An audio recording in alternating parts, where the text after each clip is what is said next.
Imagine, it's the early 2000s and you just got a brand new computer. The screen greets you with a vibrant blue and green, the beautiful rolling hills and the fluffy clouds of the famous picture Bliss. And you detest it. So, you go into settings to find a replacement. Friend. Wind. Ascent. Red Moon Desert. Radiance. None of these grab your attention, and before you decide to call it quits, you find it. Autumn, a beautiful scene of bright orange leaves that leads down a rustic path to some sort of structure. It's perfect, so you decide to set it up as your background.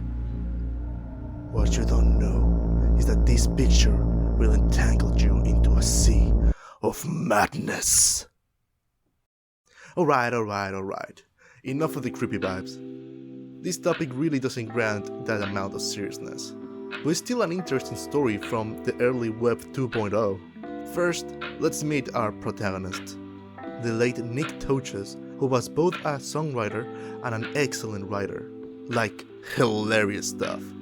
This video is mostly a retelling of his article in Vanity Fair, and I truly encourage you to check it out. After you finish watching this video, of course.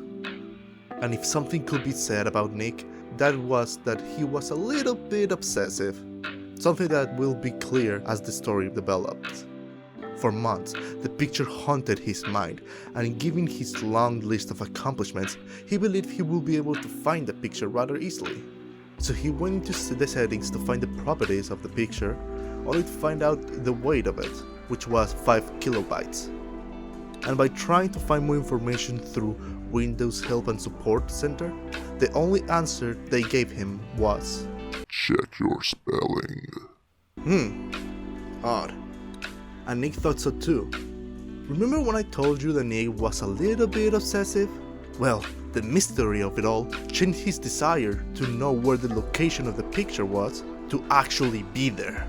So, this is the moment where he decides to bring together a group of remarkable people. Researchers, fact-checkers, photo editors, everyone and anyone that could help him find the origin of the picture.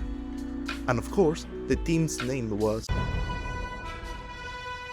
The first step was to contact Microsoft public relations firm Wagner Edstrom with this message. Hello, I'm a journalist writing about computer desktop artwork, and I have a question. Can you tell me the name of the photographer and the location depicted in the wallpaper image that comes with Windows XP entitled Autumn? The exact image is attached. I know this is an unusual request. Any help you can give me will be greatly appreciated. Soon after, a member of Wagner Edstrom Rapid Response Team responded with, "I'm happy to look into this request. Please give me a chance to connect with my colleagues about your inquiry. Will this be for an article? And if so, what is your deadline and how will the information be used? Thanks for getting back to me so quickly. Yes, this is for an article. My deadline is July 10. The article is about the ways in which people's desktop wallpaper affects their work habits. This particular photograph is my personal favorite, and I'm going to write about the ways in which it has inspired me and stimulated my imagination while writing. Finding out who took the picture, and particularly where this photograph was taken, will be very important elements of the piece.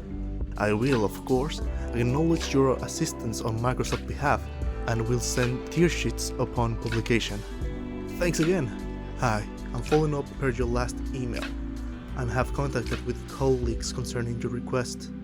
Unfortunately, we will not be able to participate in this opportunity. I apologize for the inconvenience. Best regards. Can you tell me why not? Thanks. Hi. Unfortunately, I was not in the decision process for this request, and I'm not able to comment on my colleagues' reasoning. I apologize for the inconvenience. I will suggest the web for more information about the images. Best regard.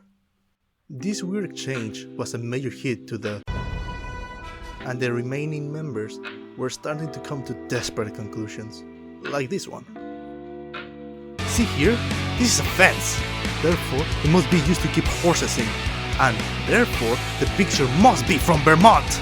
Yeah, those were at best random assumptions, but so far, that was the best they had. So they decided to contact the Vermont State Department of Tourism to ask about the picture, and they answered with, "We believe the photo is a stock screensaver that was bundled with MS Windows a few years ago. It's not from our stock library in any case. I've acquired the Vermont Life magazine editor to see if the location is familiar to him." Another dead end. Why a picture of a rustic path in autumn was so elusive, as if they were searching for the Holy Grail or something. Luckily, another lead popped up. Within the almost infinite amount of web pages dedicated to images, they found autumn in a page named 7artscreensavers.com under the name of Tender Autumn. So they swiftly sent an email to the administrator of the page, but no bite. Just another damn dead end. Eventually, an email was sent to Bill Gates himself, because he obviously owns the picture and might know where it was taken or by who. But of course, the email goes unanswered. So they do a little research onto what else does Gates owns. And one of those things was the gallery image website named Corbis, which nowadays is owned by the same company as Getty Images. Within the 5,000 images under the term autumn, there it was, under a brand new name. Autumn leaves falling on a road. A little bit on the nose, but hey, they found it. And luckily for them, all the pictures in Corbis came with a little description with the name of the photographer, the date it was taken, and, most importantly, the location where it was taken. Finally, after countless hours of research, of sleepless nights, they would... That was it? After all this time? All this effort? It was just... They sent another email. What else could they do? Nick came across a photographer by the name of James Marshall that had a similar picture to Autumn, but again, no bite. Just as all hope seems lost, a beacon of light shines through the darkness. An answer from Bill Gates! Well, not Bill Gates himself, but the best second thing, which is someone with the email address exchange.microsoft.com. The location of the image is Camperville, Ontario, Canada. The stock agency Corbis really doesn't want to give out the name of the photographer because the stock agency owns the rights to the image. Best of luck. So the hunt returns on full force, asking all over Camperville, historical societies, librarians, realtors, the Chamber of Commerce, anyone that could have any sort of information of the place. And then, almost as if destiny itself wanted to give Nick and a break, Anne Schneider came in with the biggest break in the case yet. She was a senior photo editor for Vanity Fair that had the name of the photographer, Peter Burian. Nick quickly got in contact with Peter, and thankfully he was open to help in the search. But of course, he couldn't just give them the address of the place. No, that would have been too easy. Because it turned out he had forgotten where exactly the picture was taken. That it could have been in Camperville or Kilbride or somewhere in a 60-mile radius from his home in Milton. Like Nick expertly put it, the man who found Autumn has lost Autumn. Thankfully, Peter was a ride or die about finding this place. In the meantime, Nick continued with the search of other leads, contacting people in Burlington, the closest place to Kilbride, to see if anyone knew anything. He received a response from Jane Irwin, a volunteer at the Burlington Historic Society, with a key lead. Kilbride is part of the city of Burlington, but in the rural northern area, accessible only by car. I do not drive and have not been there for perhaps 10 years. But the alley looks vaguely familiar. My best guess, based on the fence and the glimpse of an old grey barn at the end, it's that it's the lane leading south to the old Harris homestead. Swiftly, Nick sent the tip to Peter. The hours, the days seem eternal. What if this was another dead end? What if the old Harris place didn't even exist?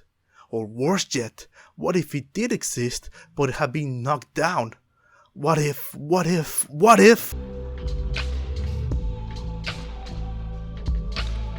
And just like that, the story came to an end. At least Nick's side of the story.